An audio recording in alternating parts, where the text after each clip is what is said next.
Yes, we Oh, are officially on. here. Yay! Hello, everybody. Hi, everyone. This is so exciting. I'm so excited. We had some technical challenges, but nevertheless, we're here. Thank you so much, Alison, for being here. All of you guys who don't know Alison Porter, I'm going to say a few words about her, then we're going to start an incredible interview. So, Alison Porter is a journalist, a coach, spiritual counselor, and interfaith minister. Alison's journey with breast cancer began in early 2015, and she underwent mastectomy and reconstruction after taking an unconventional approach to treatment. Amazing. And as I know, you're originally from Australia, now based in the UK. Yes, And absolutely. that's so amazing. And you utilize a lifetime's learning in spiritual and self-help techniques to help you overcome this illness, if I understood correct, right? Yes. And then that's how you came to writing Stronger Than Before. Guys, that is the book. It is absolutely incredible. I think everyone needs to read it. That's the book. Yes. It's amazing. Yeah, I have it as in like in ebook and audiobook. I love the audiobook. Oh, fantastic. Do you know, there was a bit of a discussion about who would record the audiobook, and I really put my foot down to not have a voice artist, because I think that if it is your book, your story, and the people who are going through a similar thing want to hear from the person who wrote it, and they also get the energetic transmission from the person who wrote it. Yeah, yeah, I couldn't agree more with you. Honestly, I do not really appreciate audiobooks if they were not recorded by the person who wrote them. Yes. It's not the same. You know exactly where to put emphasis on, how to say Yes. stuff and everything. And I felt really connected to you. And it was an incredible experience, honestly.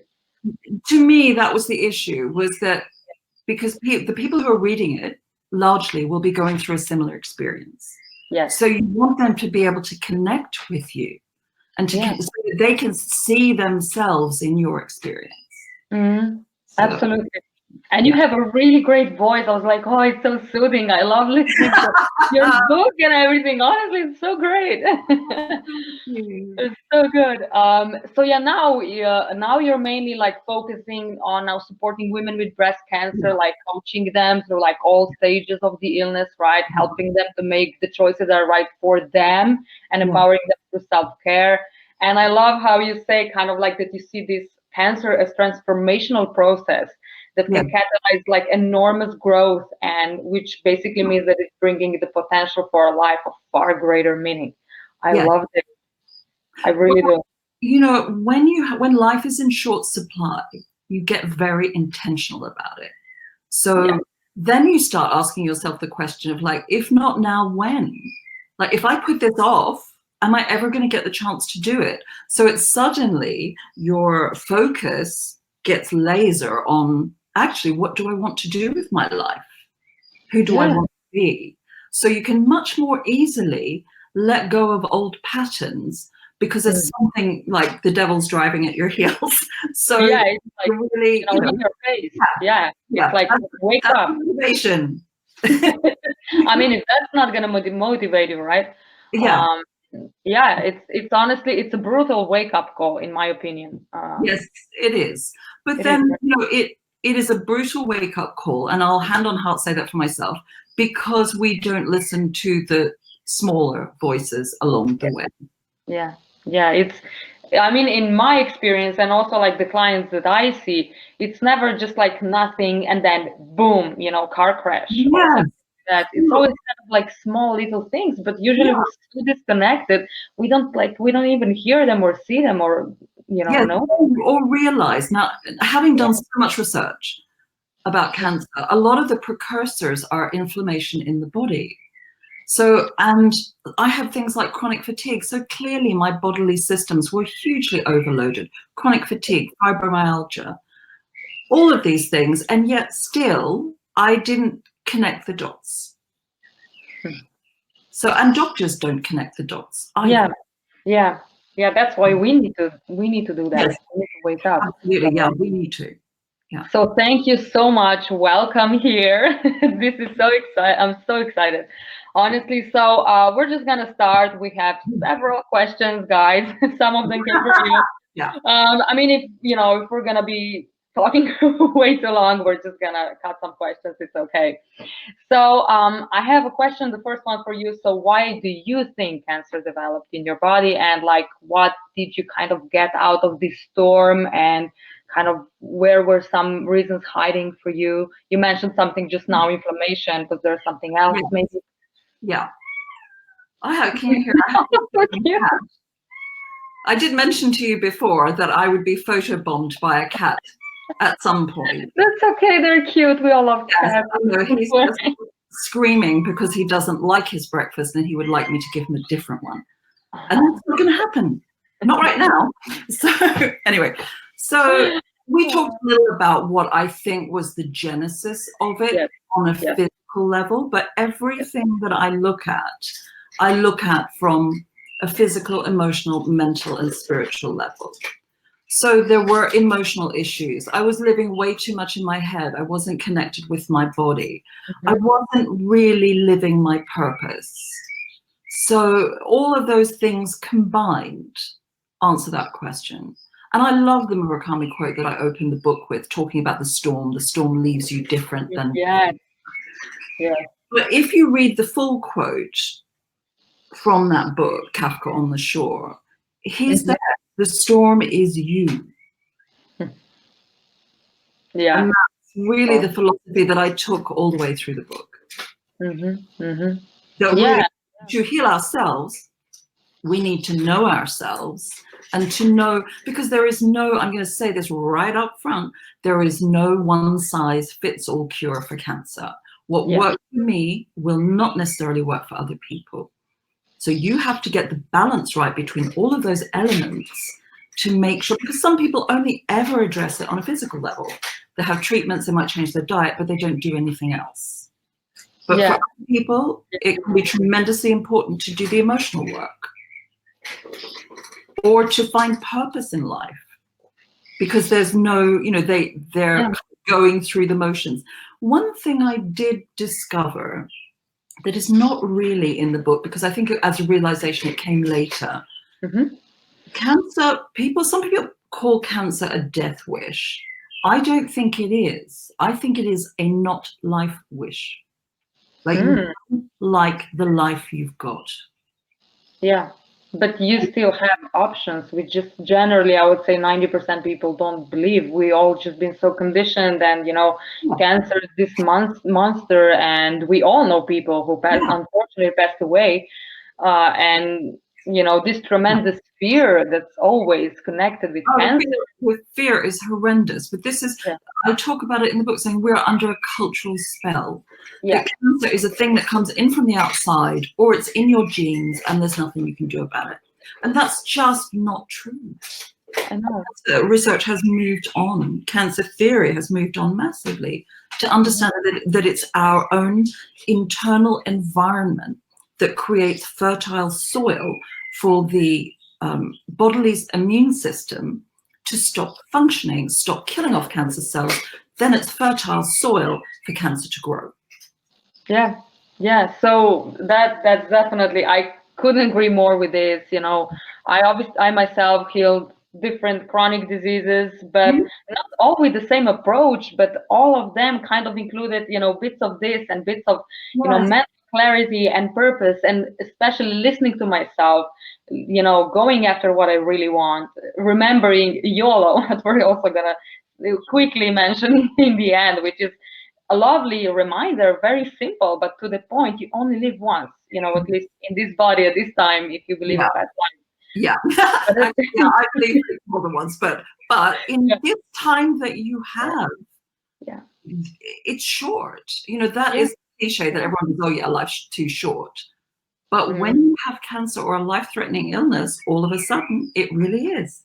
Yeah, it becomes, So I'm curious, you were mentioning this in the book, but I want, my tribe and everyone who's listening to this, hear this. So why did you opt in for an alternative healing method for something, you know, not necessarily conventional? And also, like, did you have any internal conflict or doubts when it came to this decision? Oh, of course. Now, anyone who tells you that they don't have doubts about their treatment choices is not telling you the truth. Okay. Because, or they're in complete denial. Because Okay, that's so good to hear. there is no guarantee. There's no guarantee if you have standard treatment. There's no guarantee if you go off piste. There's no guarantee that even if you go into remission, that it may not come back again. So we have to live with that uncertainty. Now, I was driven to the choices that I made by my medical history. I told you that I'd had chronic fatigue and fibromyalgia, which meant that at times I couldn't get out of bed for about 6 months. I had several years where I was completely fatigued and couldn't really function very much. I knew that chemotherapy, because a lot of people do die from chemotherapy. Yeah, not because of cancer. Yeah. Because I had such issues with my immune system and fatigue, I knew chemotherapy, if it didn't kill me, would certainly lay me waste for several years. So it was never going to be an option. Similarly with radiotherapy, there are issues around, for women, the heart. So if you have radiation in the breast area, it can cause heart issues. And I really took the view that I wanted to support my immune system in recovering rather than beat it into submission. I love this. And I'm going to say that this is a very personal choice, and it also comes down to beliefs. I have a strong belief in complementary medicine. Some people don't. If you have a strong belief that chemo is going to save you, it has a far better chance of working for you. We know from the placebo and nocebo studies, there are cases where people have been given the actual drug, told they've had a placebo, and the drug hasn't worked. Yeah. Yeah. So really down to what you believe will work for you. So anyone making big health decisions has to be aware that their belief is really powerful. Oh yeah, absolutely. I love that you said this, because actually I say this all the time. You know, I always say, I love talking about it and saying, like, there's no right or wrong, it's just what's right for you. Ultimately, what you believe in is gonna heal you. You know, if that's you know, energy medicine, go do that. If that's conventional medicine, chemotherapy, go do that. If that's, absolutely, I don't know, just changing your food and diet and working out, you know, yeah, you may discover some other things, some other parts along the way. But you know, that's what you got to do. Just listen to yourself and listen to what you believe in.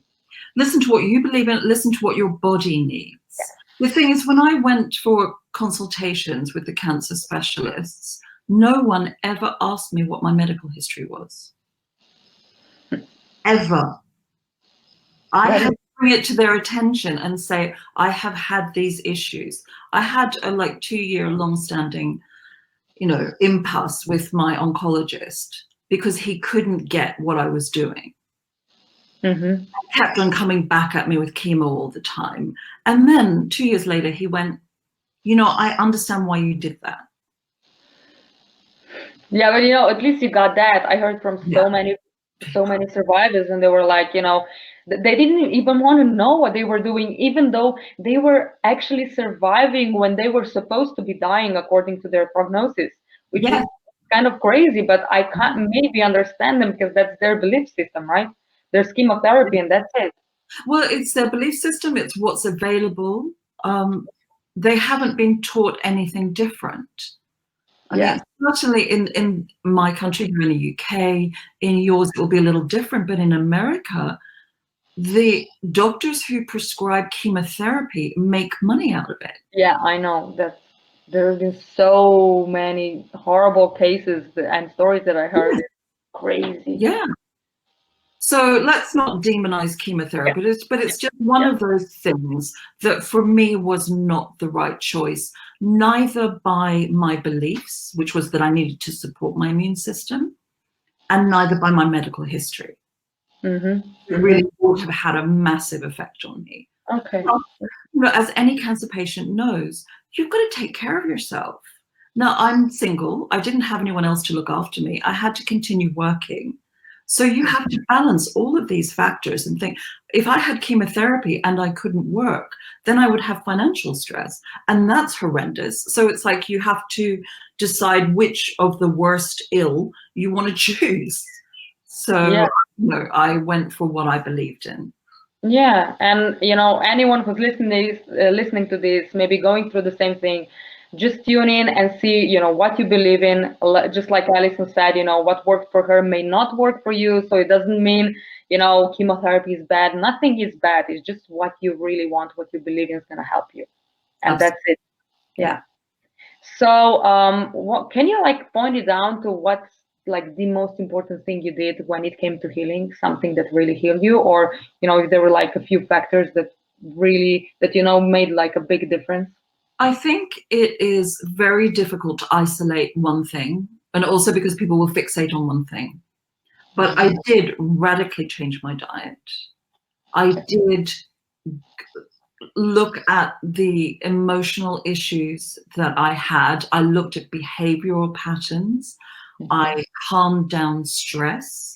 I did a lot more yin yoga, and because I was living a pretty stressful life, so I made sure. What you have to understand is that the body's parasympathetic nervous system, which is the rest and digest, it's the system that allows your body to. I'm sorry, I can't. Here we go. My phone rings on my computer. I turn. Yeah, I get it. I have that same on iPad. It's so weird.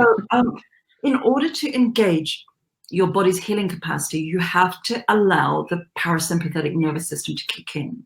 It cannot, if you're running around, you're high stressed.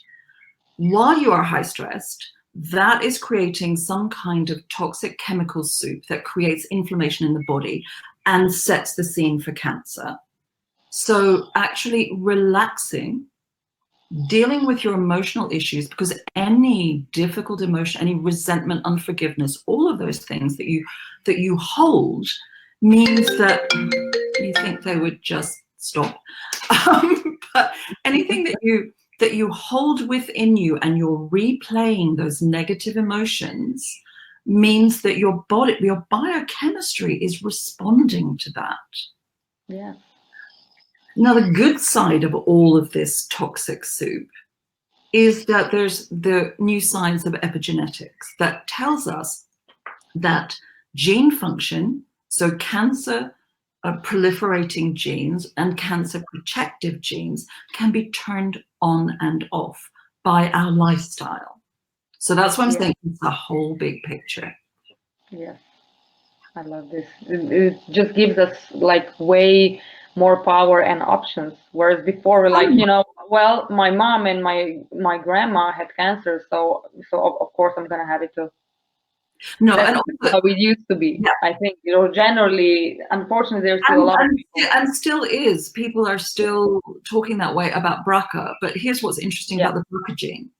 Is that it affects, I think it's only about 5% of women. It is a low figure. I'm not sure of the exact one. It's pretty low. And even though it does, so what they have is a higher likelihood of getting breast cancer, but exactly the same chances of recovery as anybody else.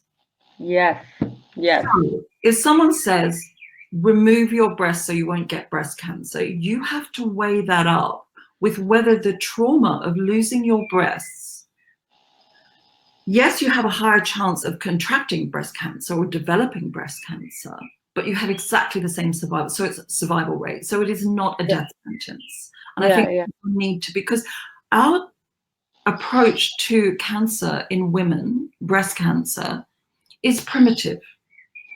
It's like lop off a breast. Oh, we've got something and we'll just take off a breast. Yeah. We really are not looking in a standard care, not looking at how to preserve somebody's body, because that is in fact a trauma in itself. That's something else you're going to have to go on and deal with. Oh, yes. Yes.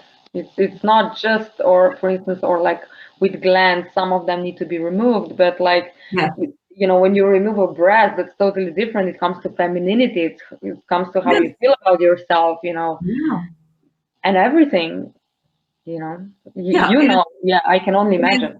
It is a horrendous experience. I had mastectomy in May of 2015, and I did not have a reconstruction until August of 2017. Oh. So I had 2 years with just one breast. And the worst part of it for me was that I had one very large breast and then nothing. So every day I had to get up and try and find a way of camouflaging that, which meant that I could never forget about cancer every single day, every morning when I got up. So it was tremendously freeing for me to have the reconstruction. Had I been much more flat-chested, I would have made a different choice. Mm-hmm. Just gone, well, you know, that's it, done. Yeah, that's everyone's choice. And yeah, I just love hearing about, from different people how they did it, so more people can get inspired and see about different options. And and I chose, just, for anyone who's considering it, I chose the option where they take tissue from your stomach, your own tissue, and make your breast out of it. So that means that that is the end of the process. If you use implants, you put yourself at risk of chemical reaction with the implants. They also have to be changed every 10 years. And apparently they never go warm in the body, they stay cool. So I didn't want to have any of those issues. And I had enough issues with immune system, so I didn't want to go that route. Very personal. They can also take tissue from behind your back and move it on to make part of a breast. That wasn't an option for me because I didn't have enough tissue there. Okay, yeah, I also heard a lot. There's more and more movement about breast implant illness. It's just horrendous what's happening. It's just to these young women, they're not even 30, and they have like all sorts of like chronic fatigue and stuff. And doctors, they don't connect the dots, and it wasn't really the science, or anyone didn't really tell them, or maybe they didn't even know back then. Yeah, so actually I personally know a few of them, and they took them out, and their eyes were completely different after they did the explant. And in a matter of a couple of hours after the surgery, after the implants were removed. It was incredible. So yeah, maybe if you have an option, to anyone who's listening, just check all the options. Just ask your surgeon to tell you every option that's available to you. So like I said, some won't be available. Like for me, the tissue couldn't be taken from my back, but they also will take tissue from thighs, bottom, all sorts of places. Anywhere you have it. Yeah. Excuse me, where you are and what's offered in your location. Yeah, of course. Okay, so the next really important question, so that I know a lot of people want to know about. How do you deal with the fear of cancer? Not just like when you have it, but even like now you survived. How do you deal with it? Is it gonna come back? How do you deal with it? How do you live with it? You don't stop it, you manage it. Because it's always going to come up, honestly. I doubt there's anyone who exists for whom the passing thought, something happens and you're like, oh my God, is that it back again? Because you're never told that it's cured. You're told that it's not curable, because no one can claim a cure for cancer.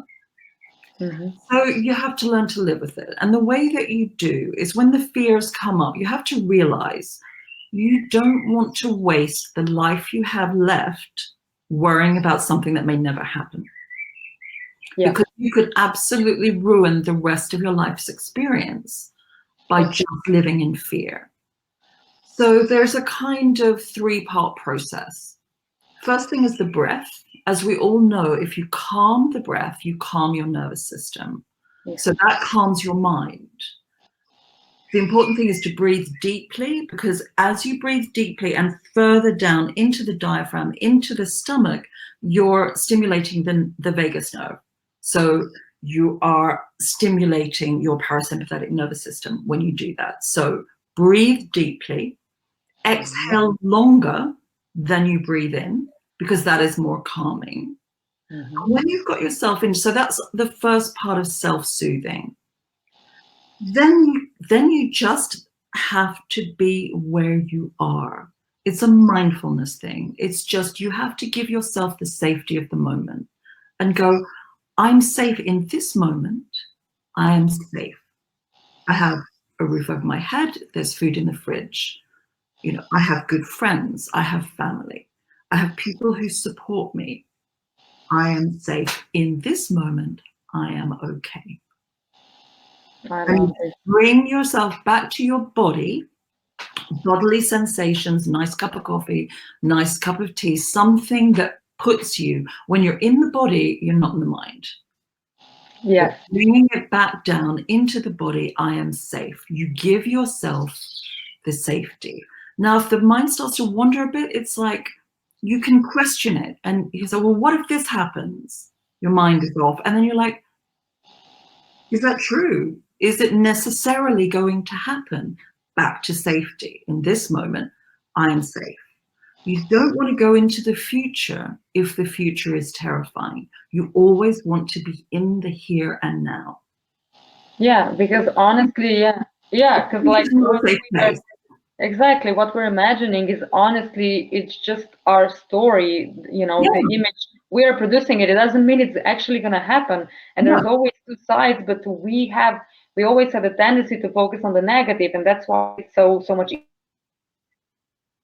In fact, there's always a positive side that you can also focus on. Yes. Because on this, there really isn't a positive side, if you see what I mean. Like, we don't. But you have to just come back, self-soothe, reassure yourself that you're okay. Remind yourself that you don't know what's going to happen, and that doesn't have to be a bad thing. Yeah. Good things can happen. So then the third part is, because the mind will always worry, it will never stop, like a dog with a bone. It will always grab hold of something. You want to give it something positive to worry on. Yes. So you find something that you're looking forward to, that you can get excited about, and start focusing your thoughts on that, and that will lift you out of it. So those are the three parts. Get the breath going, calm yourself down, give yourself safety in the moment, reassure yourself that you're safe, turn your mind to something more positive.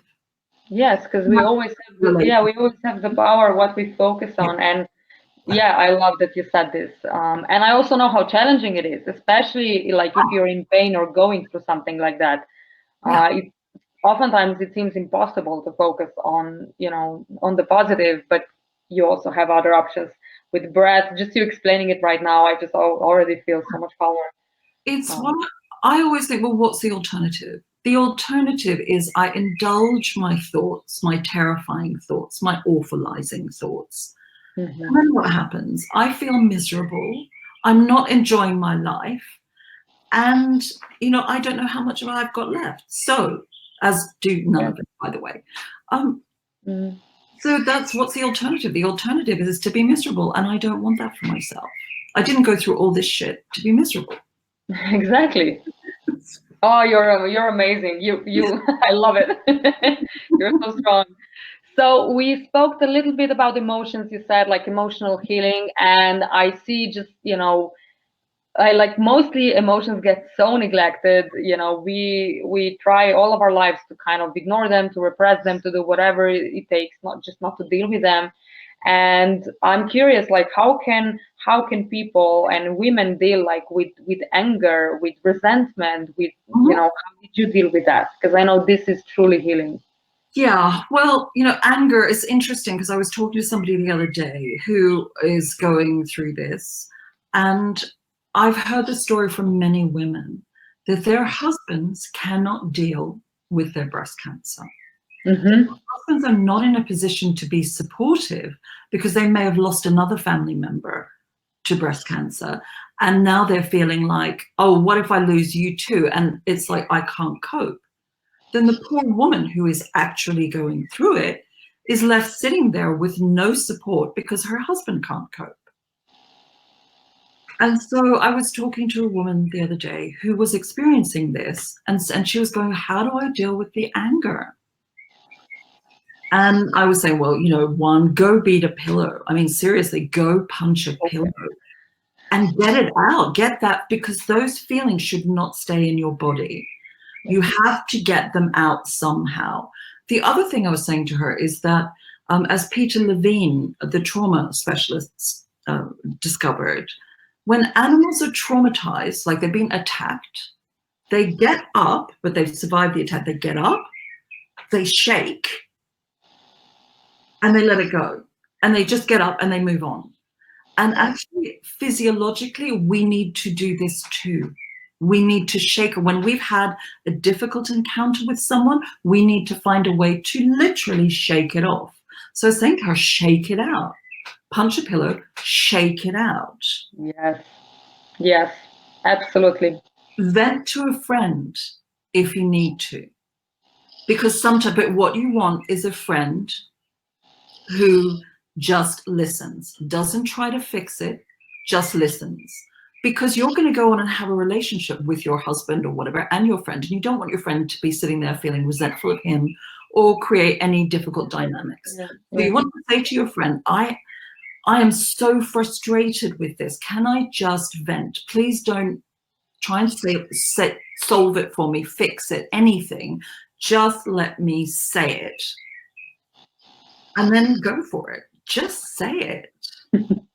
Yeah, it's so incredible, and you feel so much lighter. And yeah. And because when you're in that state, you cannot find a way to resolve it. You need to shake it off. Yeah. Then when there's time, you can have a calmer conversation with your partner to say, I know you're having a hard time with this, but it leaves me feeling abandoned when you can't deal with my breast cancer. Mm-hmm. Now, not all husbands are going to respond well to that. Some may never be that support. And that's going to have to be either you accept that and stay in that relationship, or you move on, you make choices, or you accept it and you go, I will get support from my mother, my friends, whoever, a support group, a counselor. Someone. Yeah. Someone. Yeah. So you can get someone. The most important thing is that they get the support. Mm-hmm. Not all partners can be everything to someone. They have their own trauma. Yeah, of course. They're also just human, and we're all different. And it's hugely disappointing. But for a woman going through breast cancer, that's devastating. Mm-hmm. To be left to literally go through it alone, even though they're in a relationship. Yeah, that feels, I can only imagine this gotta feel so lonely. Like, I have a partner, but you're like, I don't feel you're emotionally here for me, when I need you most. Yeah. So yeah, just for anyone kind of going through similar, just find someone, a friend, a therapist, anyone. There are people around you. People care about you. But that person has to be a safe place. That person has to be someone that you can say, I need to talk about this, and I just need to talk. Can you just listen to me? I don't need you to solve it. Can you just listen to me? Yeah. Yeah. Yeah, that's so freeing. I love it. Actually, with anger, I do the same thing with my clients, and that's what I did, and it was so freeing and so healing for me too. And then you would go on and you would do the inner work. Yes. There are meditations in the book about actually doing a meditation, visualizing yourself and that other person and having a conversation, telling them what you would want to say to them face to face, but feel that you can't. Yes. You can find resolution that way too, from your own feelings. The most important thing is that you don't hold those negative feelings in your body. Yeah. If you hold that resentment, the Buddha says, if that resentment is like drinking poison and expecting the other person to die. I know, I talk about this quote all the time. It's so right on point, Yes, because the person who suffers the most from resentment is us. Yeah. Suffer emotionally, we suffer physiologically because this resentment causes so much stress in the body. Our other relationships suffer because we're then not as open to people because we've got this resentment going on. So much suffers. Yeah. Definitely. So I am curious, in terms of forgiveness. We have, I think, mentioned it briefly. Like, what would you say is its role? How can we actually do that? And just like with that we said now with this poison, it is Yeah. definitely for us, not necessarily for the other person. The reason most people have trouble with forgiveness is they don't understand what it is. Yes. People think that if they forgive somebody, they let them off the hook. That's not what happens. You forgive someone to let yourself off the hook.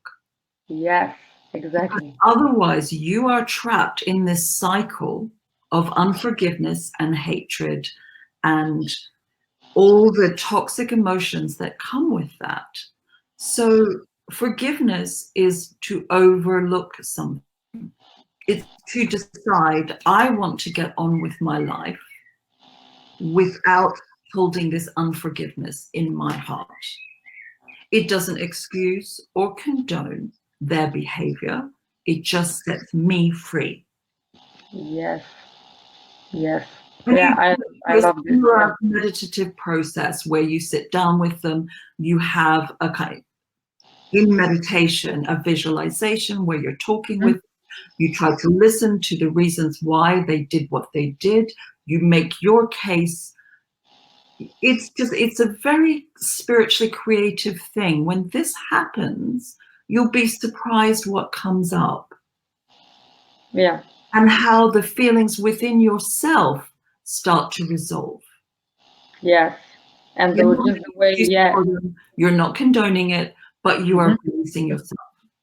Yeah. And I think one of the methods that I personally also use, and a couple of my clients and people that really help, is also sometimes just journaling, just letting it all out.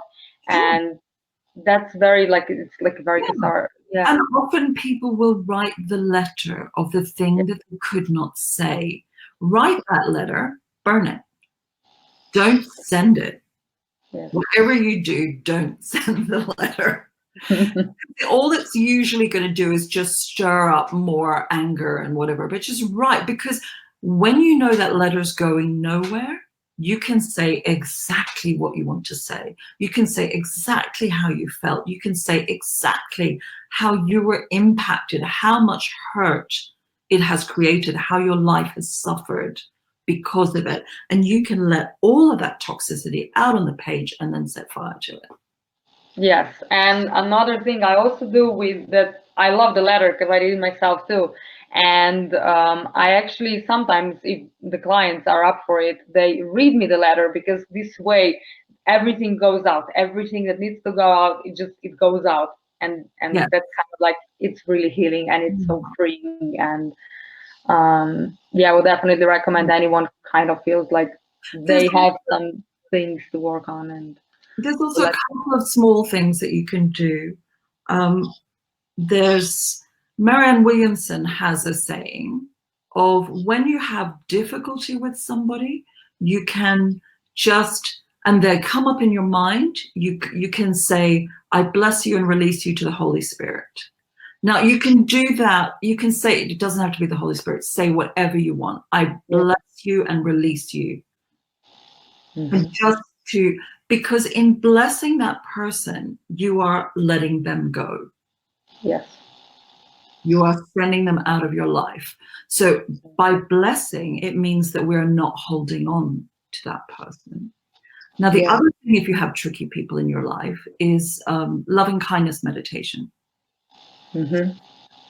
Which, as you probably know, you start by bringing to mind someone that you really love, and you feel in front of you, and you send that, you feel that love, and you send that love to them. Then you choose somebody that you don't know as well. You do the same process. You feel the love, you send it to them. Then you move on to someone that you're having some difficulty with, and you send them that love, because by now you're in the cycle and the practice of sending love. Then you send it to yourself, and then you send it to the world.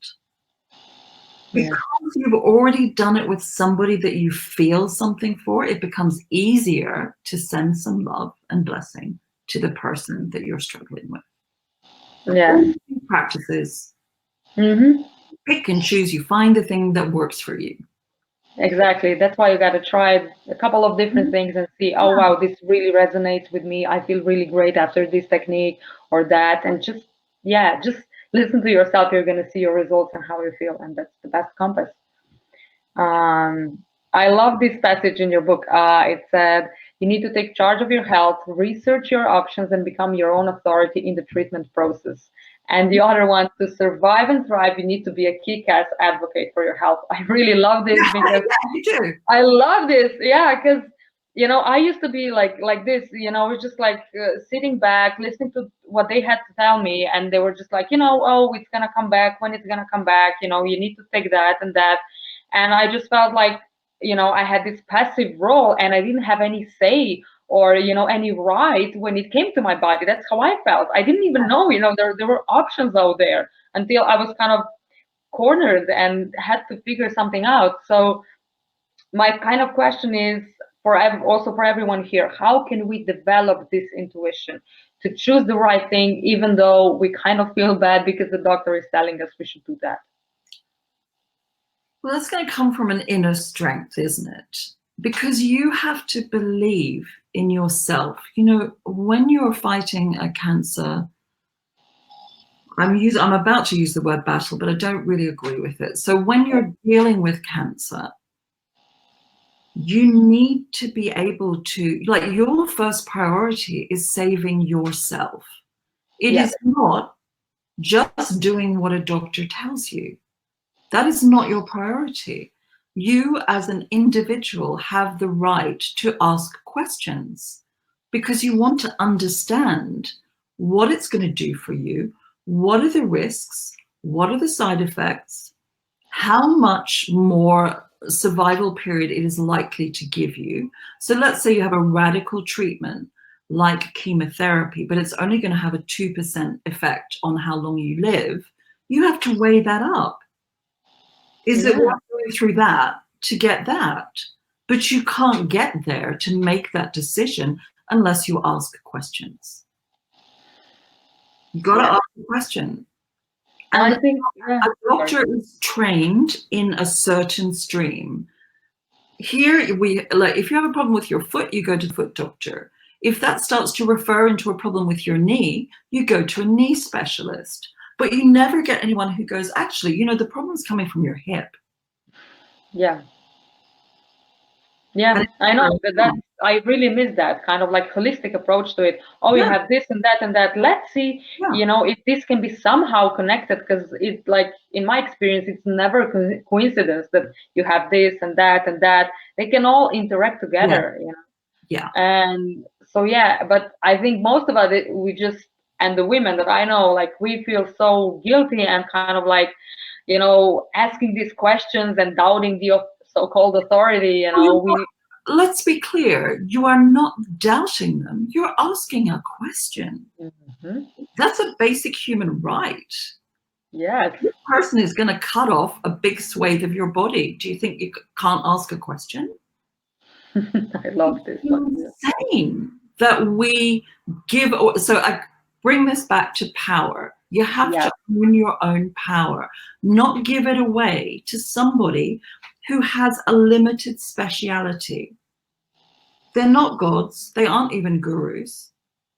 They Yeah. have a limited speciality, but they don't always know the whole picture. So you do yourself a disservice if you don't inform yourself of the picture and take your power and go, actually, I would like, before I agree to something, I would like to know this, this, and this. I would like Yes.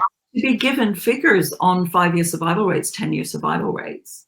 Yes. How does this relate to me as a person? How many other people with my kind of medical history have benefited from this treatment? This is not radical to ask a question. This is an issue for women. Yes. Yes. I'm too much, right? I'm gonna be too Yeah, much. I can't ask this. They're gonna be like, yeah, oh my God, she's being all, yeah. maybe she's Oh, it's PMS or been something. difficult. Oh yeah, oh my Didn't God, yeah, that's the one. imagine what was on my file. Because I went to a consultation and you see a different surgeon every time. And this guy was asking me about something. He just, throwaway comment, he went, oh, you just want natural treatments. And I just looked at him and I went, I don't know what's in that file, but I'm going to tell you now, the choices that I've made are because I have had chronic fatigue, I have a suppressed immune system, and I need to find something that will work that won't put me back into that.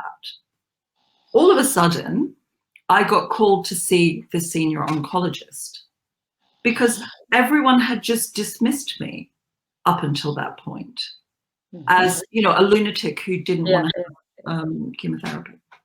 Yeah. And that's just so wrong. And like, I want to bring quickly, you know, I mentioned that book. I know some of my listeners and readers and followers have heard of it. It's by Kelly Turner, called Radical Remission, Surviving Cancer Against All Odds. She talks about 9 factors, and she went like all around the world discovering, you know, these so-called cases, spontaneous remission, even though that's why she calls it radical, because everyone said there was nothing spontaneous about that. You know, we all took really a lot of action. And these were people who were like in stages 3, 4 of different cancers, you know, different continents, and all of them, most of them didn't undergo like either radiation or chemotherapy, but yeah, they were also marked like lunatics and weirdos, and you know, doctors were judging them every time they would be there telling them, you're gonna die, you're gonna die, you're gonna die. And it's just this stigma, you know. They had to be so strong, their will to live had to be so strong that, you know, you just don't allow this to penetrate.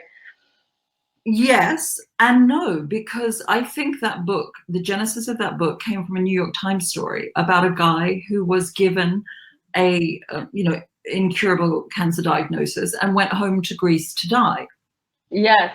And then he just naturally had a quieter life, slept in the afternoon, ate good food, socialized, because he went back to his small village, socialized more, had strong social connections, basically just did all the things that really we know we should be doing. And he had remission. I know, it's just incredible and crazy at the same time. Yeah, but not crazy, because if you think about it, you know, his immune system finally got a chance. Yeah, I mean, crazy from our standpoint, you know, when you just believe in, you know, oh, I have stage 3 and, you know, that's it for me. The doctor told me it's 3 months, so it's 3 months, you know, that's it for me. Yeah, that's the problem. I would recommend to anybody who is diagnosed, never ask for a prognosis. Yeah. Yes, this is, if nothing else, it can be such a powerful suggestion. Oh my God. It's hugely, hugely powerful. And if a doctor had said to me, you won't make it past 2 years or whatever, I probably wouldn't have, because at the, you know, at the very outset,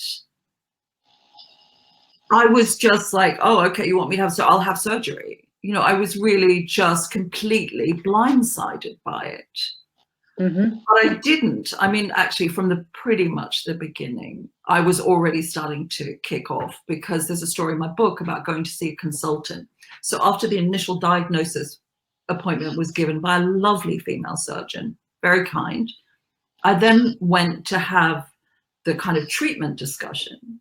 And I met with an incredibly misogynistic surgeon who just barely looked at me, barely looked up from his papers to go, oh, we've had a meeting and you're going to have chemotherapy before surgery. And that was the moment for me that I just went, oh no, this is not going to happen.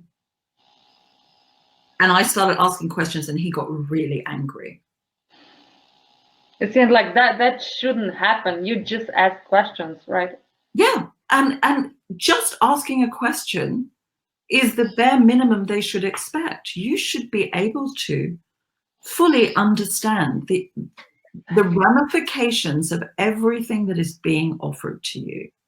I mean, I've had my oncologist say stupid things like, oh, when I'd say, but what about the side effects? He'd go, well, there are no side effects. There are just unwanted effects. Well, what? That's just semantics. That's just exchanging one word for another. Yeah, it has the same meaning. Yeah. Oh God. Yeah. So yeah, we have like obviously all sorts of people. I do personally know a lot of great doctors that are incredibly, filled with empathy, and also doctors who and are you should open with find the listening. one. Yes, yes, Yes. yes, You know, and you can. the stories that I'm talking about are about going through standard care in a Yes, national health system. yes. Now, other people have had amazing encounters, and later on, when I was at Oxford Reconstruction, couldn't have had better, more consultative conversations. It is a lot down to the kind of culture of the hospital that you go to. Oxford here is very patient-centric. Reading, not so much. That's interesting. So it's a lottery of where you're going to go, but that's why you've got to take charge. That's why you've got to find other practitioners outside of what you're being offered in mainstream medicine and see what help you can get. Yes. Oh, that's incredible. This helps so much. I know that our listeners and are just gonna get so much out of it. And actually, when I was reading the book, I was like, I honestly believe that every person should read this, whether or not they have breast cancer, because there are, especially, with emotions and all of these things, and meditations are incredible, by the way, especially an audiobook. So I recommend you guys get a book and also audiobook for meditations. They're Thank so you. good. So soothing. The center of that book is it's coaching on every level. Yeah. So the beginning is all about diagnosis and treatment choices. The middle is how you cope. I could, to be honest, I could lift the whole middle section and just create that as another book for people going through cancer, difficult times, whatever. This is how you cope with a difficult situation. And of course, I go on to talk about life after cancer. Yeah. Now my question is, because I know that this book was not just for, obviously mainly for women with breast cancer, but for all of us who have someone who suffered this or is suffering from this. And my question is, how can we support someone? Because I had a person really close to me, and I wish I had this book at the time, because honestly I didn't know what to do, how to show up. I wanted to, and anything you can give to the listeners would be absolutely great. Well, one of the things I think we've already covered, which is to listen. Yes. Listen, don't fix. Yeah. They're going through a lot. They will ask for your advice if they need it. But just listen, because the hardest part is to just get someone to listen without jumping in and going, it'll be okay, you'll be all right. And, we understand that's because you care. But it's so frustrating if you're going through difficult emotions and no one can just listen to them and allow them to be. There's this whole issue about, cancer and positivity. You can't get to true positivity until you go through the difficult emotions. Yes. Otherwise, you're just glossing over the pain that is there and create more problems for further down the line. So you need to feel your emotions, express them. Then you can, with the relief of having expressed them, you can then move into feeling positive about going forwards. But you can't get there by just going, oh, well, everything's going to be okay. Everything's going to be okay, because that doesn't work. Yeah, that doesn't work. So is there something, I don't know, we can do for them, or, how do we say, just generally what the person wants? So, the first thing is just listen. Okay. Then that's the important thing. Second, do not give advice. Absolutely do not give advice. If they ask you for it, fine. But unless you are asked, do not argue with them about treatment choices. They've thought long and hard about what's right for them. And what happens is it doesn't feel like you're being supportive. It feels like you're attacking. Yeah. Especially if you've made the choice and you're going down a particular route and then someone tries to convince you to do something else. We know it's because you care, but it's hugely frustrating. And it feels like you're attacking us. Now, if I've gone down a particular route and I can't reverse it, why would you tell me to do something else? Yeah.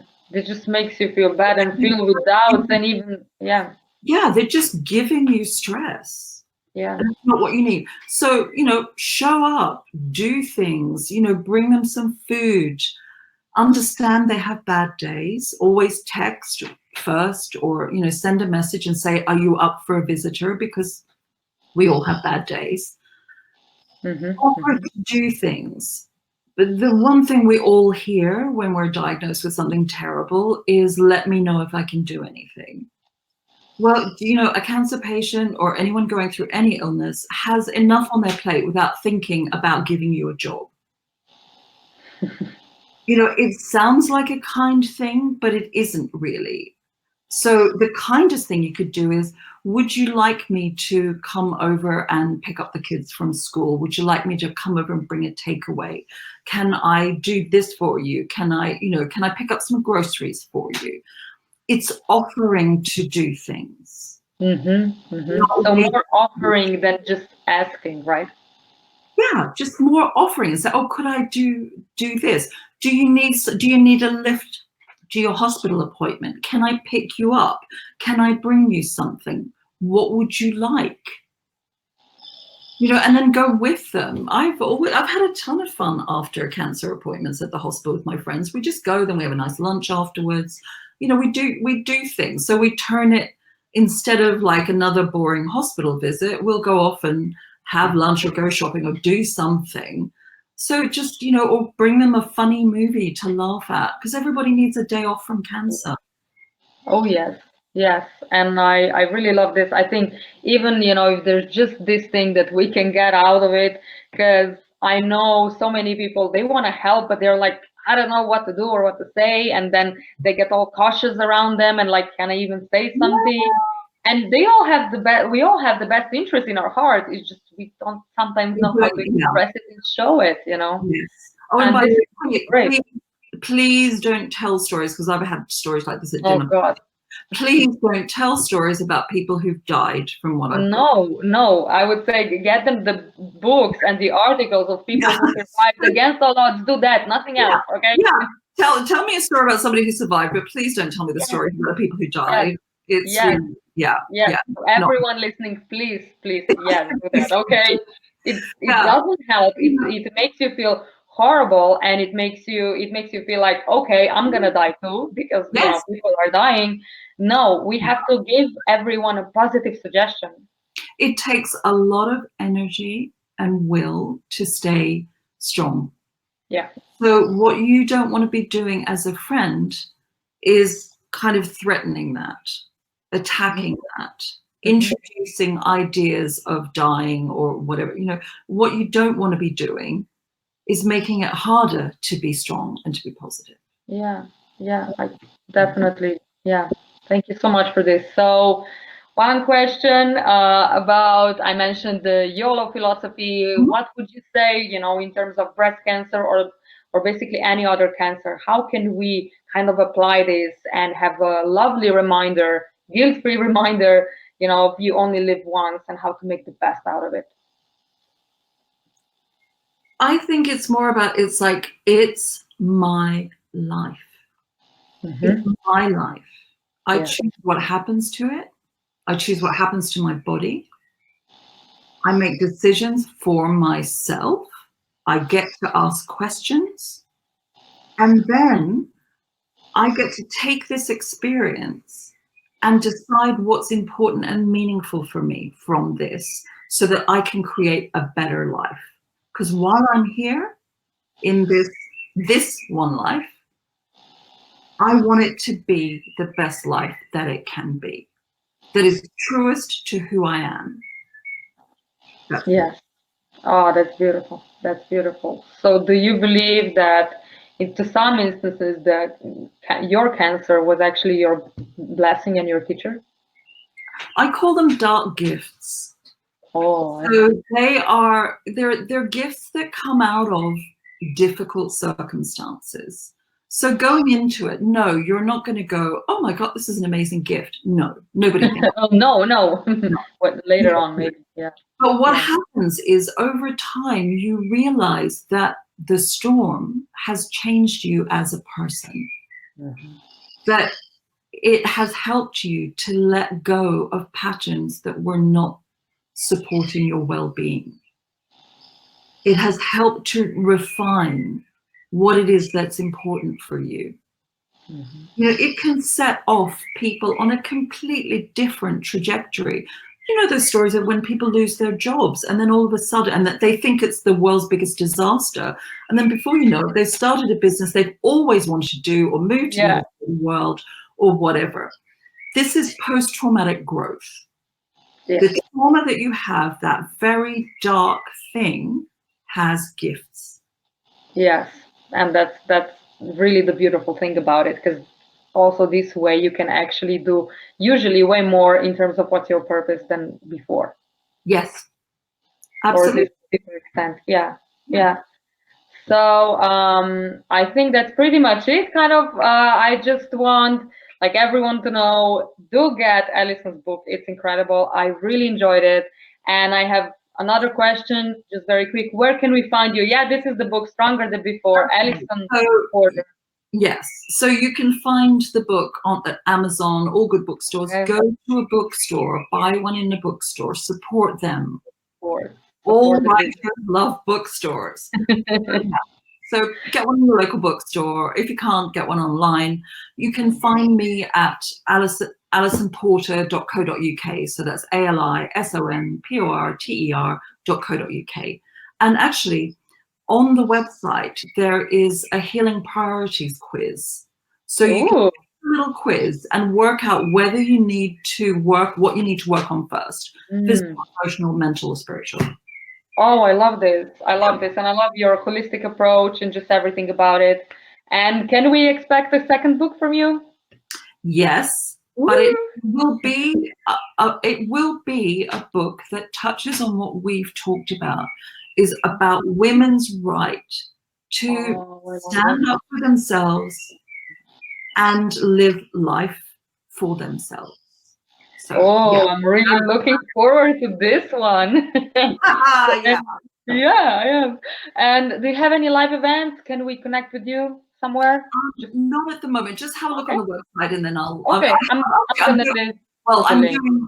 By the time this comes out, some of the speeches that I'm doing, well, I will have already done. So I think it's probably just better to just connect on the website. Yeah, of course. Okay, I'm gonna post the link, guys, so you can check out.